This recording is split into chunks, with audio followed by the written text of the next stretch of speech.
Hi, good morning, everyone.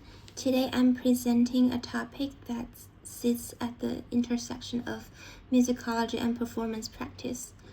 Reframing the collaborative pianist from accompanist to co-creator. We will use Francis Poulenc's Sonata for flute and piano as our primary case study to examine how musical means is not predetermined but co-constructed in the moment of performance. The term accompanist remains widely used, yet it carries a heavy implication of hierarchy. To accompany is to follow or stand in relation to something assumed to be primary. This linguistic framework positions the soloist and the principal source of meaning and the pianist as supplementary, a distinction that is structurally misleading in repertoires where the piano part is musically devised. We must look to performance studies for a better model.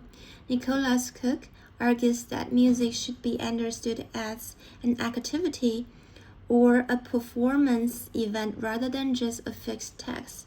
John Rank further emphasized that interpretation is a process produced through interaction, not a product applied restored prospectively.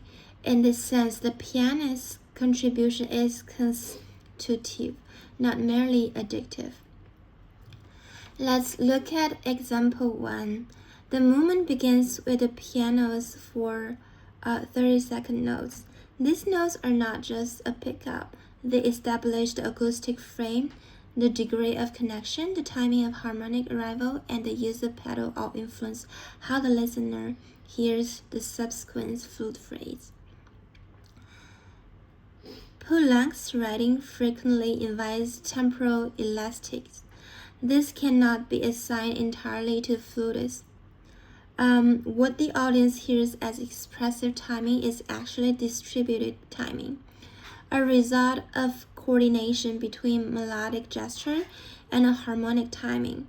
Furthermore, the pianist's voicing choices do not merely alter balance, they influence formal perception and the movement's subtle tempo. In this repertoire, pedaling is a major interpretive tool. Overlapping may blur formal edges to create an atmosphere of uncertainty, whereas clearly separation articulates the phrase structure more decisively. The piano provides the environment in which the flute lines is inseparable. The result is a co-constructed interpretive word. Next is rehearsal and negotiation. These interactions are refined in rehearsal. When performers disagree about temporal articulation, the disagreement reveals that interpretation is not owned by a single participant.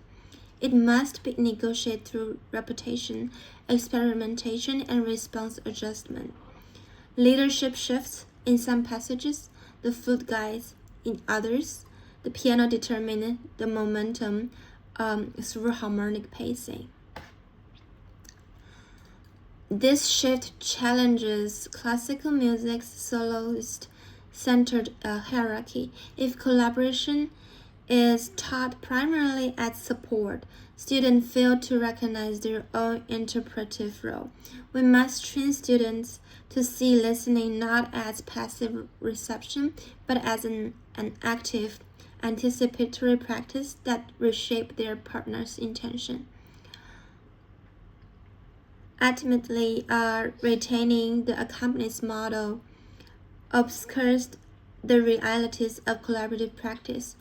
Recognizing the collaborative pianist as an equal participant reflects how performers are actually shaped and invites a broader reconsideration of authorship and authority in classical music.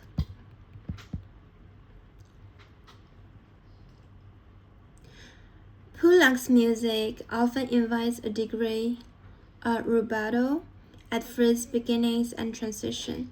This elasticity cannot be assigned entirely to the flutist. If the pianist slightly delays a harmonic support, the cadence feels more suspended. If they move directly into the arrival, the phrase feels more inevitable. What this audience hears as expressive timing is, in fact, the result of distributed timing or coordination between melody, gesture, and harmonic timing. And then for the Poulenc piece, in this repertoire, paddling becomes a major interpretive tool rather than just a technical necessity. Small differences in pedal timing alter the resonance of a chord and the connection between harmonies. Overlapping resonance might blur formal edges to create a sense of uncertainty, whereas clear separation defines the phrase structure decisively. These choices affect not only the piano sound but also the perceived emotion weight of the flute's performance. The pianist's role in shaping texture is vital to the movement's formal coherence. Voicing choices to do more than just alter the balance, they influence formal perception. For instance, if inner lines are voiced clearly, the harmonic becomes more directed. If those motions are blended into a softer texture surface, the character becomes less teleological and more reflective. The pianist is therefore involved, the formal narration, not just phrase support. In passage where the flute line requires space and breath, the piano must do more than simply wait.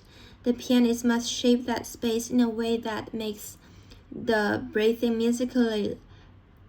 A breath can sound structured or fragile depending on how the pianist frames it.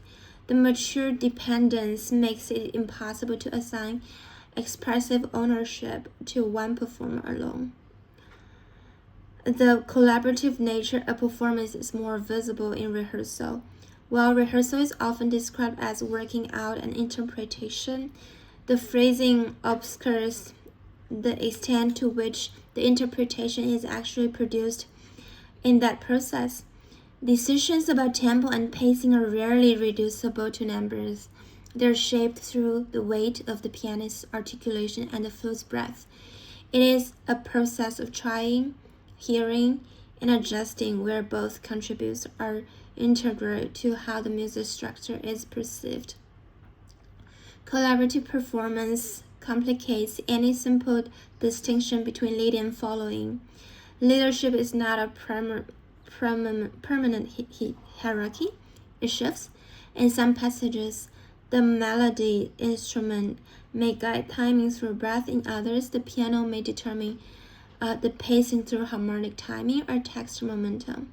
Listening, therefore, is not a passive active but an active anticipatory practice where the pianist responds to, predicts, and reshapes their partner's intention. When performers disagree in rehearsal about a phrase shape or rubato, that disagreement reveals that interpretation is not owned by one person.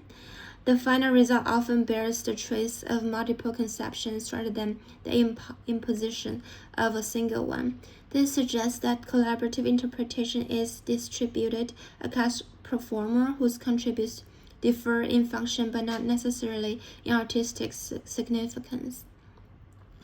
These issues have real-world implications for how we teach and talk about music.